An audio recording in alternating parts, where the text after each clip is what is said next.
আসসালামু আলাইকুম রহমতুল্লাহ।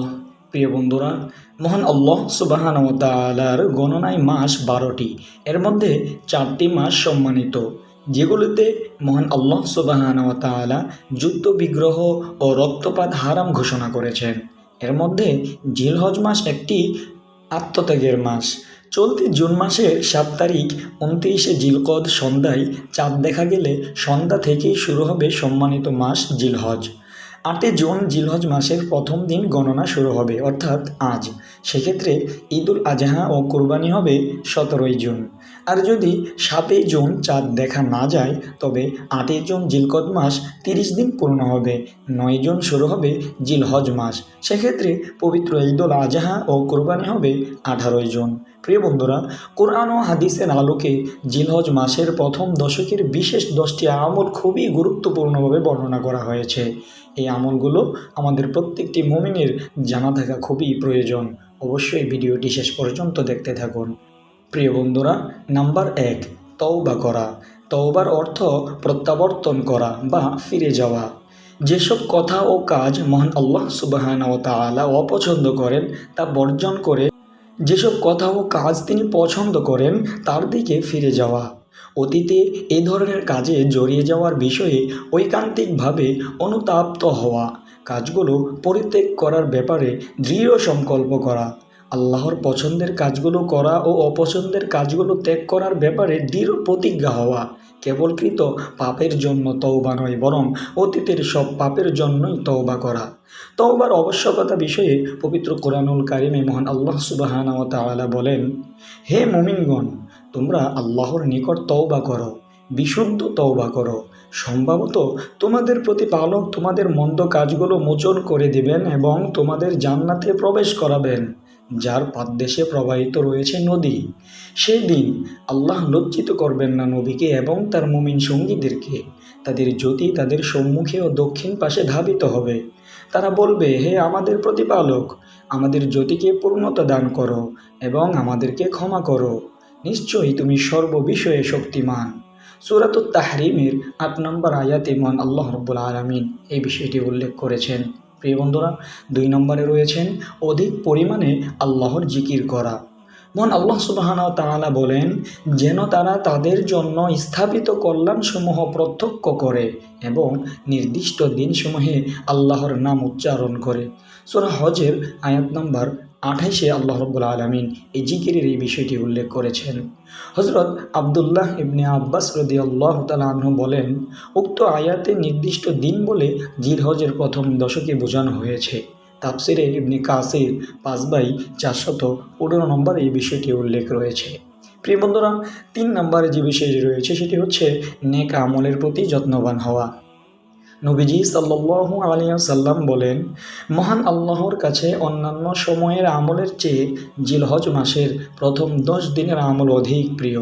বুখারী শরীফের 969 নম্বরে হাদিসটি একদমই সহিহ। প্রিয় বন্ধুরা, নাম্বার 4 হচ্ছে সামর্থ্যবান হলে হজ করা। হজ ইসলামের মৌলিক 5টি স্তম্ভের একটি স্তম্ভ। যাদের সামর্থ্য আছে তাদের উপর হজ আদায় করা ফরজ। আবার কবুল হজের প্রতিদান জান্নাত ছাড়া অন্য কিছু নয় মর্মে নবীজি সাল্লাল্লাহু আলাইহি ওয়াসাল্লাম সুসংবাদ রয়েছে তিরমিজি শরীফের 810 নম্বর হাদিসে। প্রিয় বন্ধুরা, 5 নম্বর যে বিষয়টি রয়েছে সেটি হচ্ছে সামর্থ্য থাকলে কোরবানি করা। মহান আল্লাহ রাব্বুল আলামিন বলেন, তুমি নিজ প্রতিপালকের জন্য সালাত আদায় করো ও কুরবানি করো।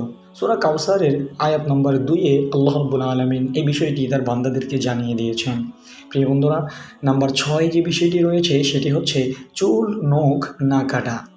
যে ব্যক্তি কুরবানি দিবে তার জন্য জিলহজ মাসের চাঁদ ওঠার পর থেকে কুরবানি করার আগ পর্যন্ত শরীরের পশম, চুল ও নখ ইত্যাদি কাটা থেকে বিরত থাকা মুস্তাহাব। হযরত উম্মে সালামাহ রাদিয়াল্লাহু তাআলা আনহা থেকে বর্ণিত হাদিসে আছে, তিনি বলেন, নবীজি সাল্লাল্লাহু আলাইহি ওয়াসাল্লাম বলেছেন, যখন জিলহজ মাসের প্রথম দশক শুরু হয় এবং তোমাদের কেউ কুরবানি করার ইচ্ছা রাখে, সে যেন তার চুল ও শরীরের কোনো অংশ স্পর্শ না করে বা না কাটে। মুসলিম শরীফের হাদিসটি 1977 নম্বর হাদিস। প্রিয় বন্ধুরা, 7 নম্বর যে বিষয়টি রয়েছে সেটি হচ্ছে তাকবীর, তাহমিদ ও তাহলিল পাঠ করা। আল্লাহু আকবার, লা ইলাহা ইল্লাল্লাহু আল্লাহু আকবার ওয়ালিল্লাহিল হামদ পড়া।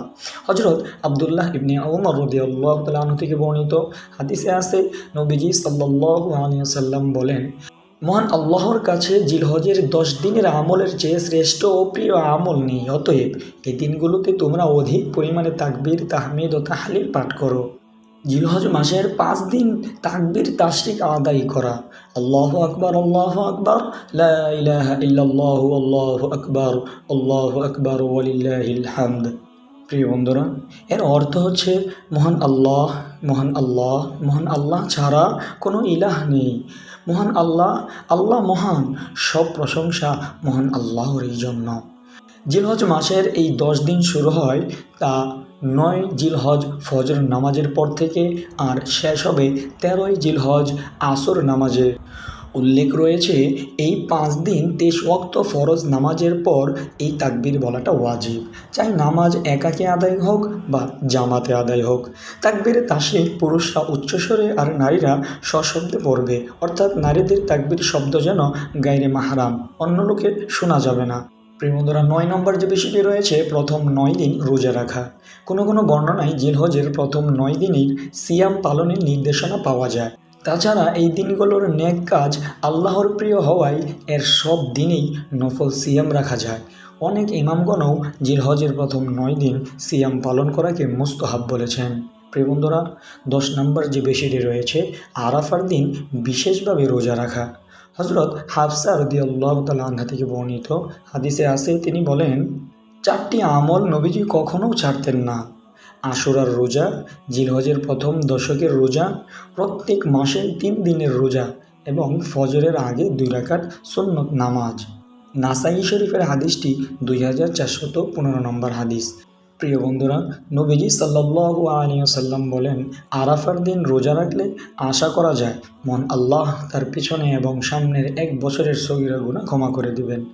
মুসলিম শরীফের হাদিসটি 1162 নম্বর হাদিস।